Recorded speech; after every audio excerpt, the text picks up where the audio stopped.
Hi friends, ഇന്ന് ഞാൻ കുറച്ച് ബ്രെഡും ബട്ടറും എഗ്ഗൊക്കെ കൂടി ഒരു 3 തരം സ്നാക്സ് ഉണ്ടാക്കുകയാണ്. അതിന് വേണ്ടിയാണ് ഞാൻ ഈ ബ്രെഡും ബട്ടറും എഗ്ഗൊക്കെ എടുത്തേക്കുന്നത്.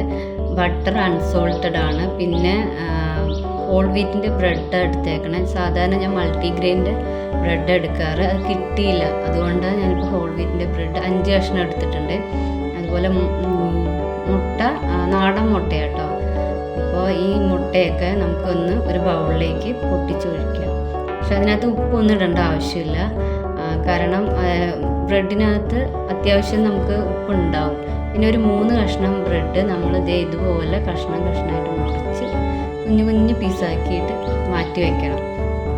പിന്നെ ആദ്യത്തെ സ്നാക്ക് എന്ന് പറയുന്നത് നിങ്ങൾക്ക് എല്ലാവർക്കും അറിയാം. നമ്മുടെ ഒരു പാനിൽ ഒരു ചെറിയൊരു കഷ്ണം ബട്ടർ ഇട്ടിട്ട് അത് മെൽറ്റ് ആകുമ്പോൾ നമ്മുടെ ബ്രെഡ് അങ്ങോട്ടും ഇങ്ങോട്ടും തിരിച്ച് വെച്ച് നമ്മൾ ടോസ്റ്റ് ചെയ്തെടുക്കണതാണ് ആദ്യം. ഇത് മോൾക്ക് ഭയങ്കര ഇഷ്ടം. മോൾക്ക് ഇങ്ങനെ ബ്രെഡ് ബട്ടറിൽ ഇങ്ങനെ എന്താ പറയുക, മുങ്ങണം, ആ രീതിയിൽ വേണം ടോസ്റ്റ് ചെയ്തെടുക്കാൻ. അതുകൊണ്ടാണ് ഞാൻ ഇങ്ങനെ ചെയ്യണം കേട്ടോ. എനിക്ക് അങ്ങനെയൊന്നുമല്ല, ഞാൻ സാധാരണ രീതിയിൽ ടോസ്റ്റ് ചെയ്തെടുക്കാറ് പതിവ്. ഇത് മോൾക്ക് പറയുമ്പോൾ അത് നന്നായിട്ട് അങ്ങോട്ട് കുഴഞ്ഞ് കിട്ടണ പോലെ വേണമെന്ന് പറയും. അതുകൊണ്ടാണ് ഇങ്ങനെ ചെയ്യണം കേട്ടോ. എന്നിട്ട് 2 ഞാൻ ആ രീതിയിൽ മാറ്റി വെച്ചു. ഇതാണ് ഒരെണ്ണം. രണ്ടാമത്തേത് ഇതുപോലെ വീണ്ടും ആ പാനിൽ കുറച്ച് ബട്ടർ ഒഴിച്ചിട്ട് നമ്മൾ ഈ മുറിച്ച് വെച്ചേക്കുന്ന ഈ കുഞ്ഞു കഷ്ണങ്ങളില്ലേ, ആ കുഞ്ഞു കഷ്ണത്തിനെയൊക്കെ ഇതുപോലെ അടുപ്പിച്ച് അങ്ങോട്ട് ഇങ്ങനെ നിരത്തി വെക്കുക ബട്ടറിൽ. ബട്ടർ എന്തായാലും ആവും, മുങ്ങില്ല. ഈ രീതിയിൽ വെക്കുക കേട്ടോ. ഈ രീതിയിൽ അടുപ്പിച്ച് വെച്ചോ, കുഴപ്പമില്ലാതെ. അവസാനമാകുമ്പോൾ ഇങ്ങനെ എല്ലാം ഒട്ടിപ്പിടിച്ച് സെറ്റാകും. അവസാനമാകുമ്പോൾ നമുക്ക് കാണിച്ചു തരാം എങ്ങനെയാകും.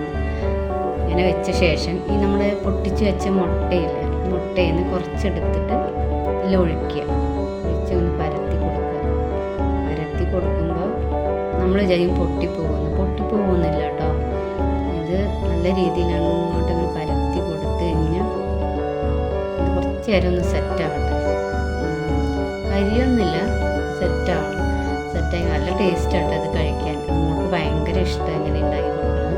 അതിനുവേണ്ടി ഞാൻ സാധാരണ സ്നാക്സ് ആയിട്ടൊക്കെ ഉണ്ടാക്കി കൊടുക്കാറുണ്ട് വൈകിട്ട്. പക്ഷെ ഇന്ന് ബ്രേക്ക്ഫാസ്റ്റിന് ഇത് വേണം പറഞ്ഞപ്പോൾ ഞാൻ പിന്നെ ഇത് ബ്രേക്ക്ഫാസ്റ്റ് ആക്കി. ഇത് രണ്ടാമത്തെ സ്നാക്കാട്ടോ. ആദ്യത്തെ ഞാൻ പറഞ്ഞു, ഇത് രണ്ടാമത്തെയാണ്. നമ്മൾ തിരിച്ചിട്ട് കൊടുക്കുക. അധികം നേരം നിൽക്കൊന്നും വേണ്ട. കണ്ടോ, അത് കറക്റ്റായിട്ട് കിട്ടുക, ആ ലെവലിൽ തന്നെ കിട്ടും. ഓംലെറ്റ് പോലെ ഉണ്ടാവും, നല്ല രസമാണ്. ഇത് 3ാമത്തെയാണ്. ഈ സെയിം പ്രൊസീജിയർ തന്നെയാണ് അതിൽ കേട്ടോ. ഇതുപോലെ ഇങ്ങനെ നിരത്തി വെച്ചു ബ്രെഡ്.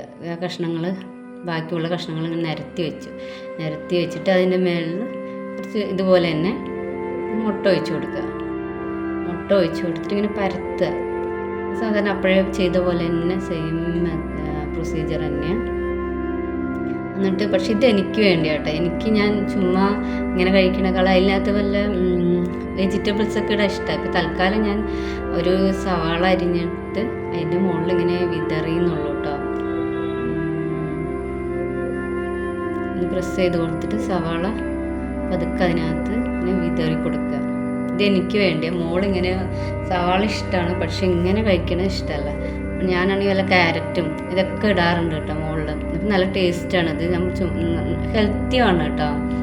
അതുകൊണ്ട് നമുക്ക് ഏത് വെജിറ്റബിൾ വേണമെങ്കിൽ നമുക്ക് ഇഷ്ടമുള്ളത്, കുട്ടികൾക്കൊക്കെ ഇഷ്ടമാണെന്നുണ്ടെങ്കിൽ ഇതൊക്കെ നമ്മൾ ഇട്ട് കൊടുക്കുക.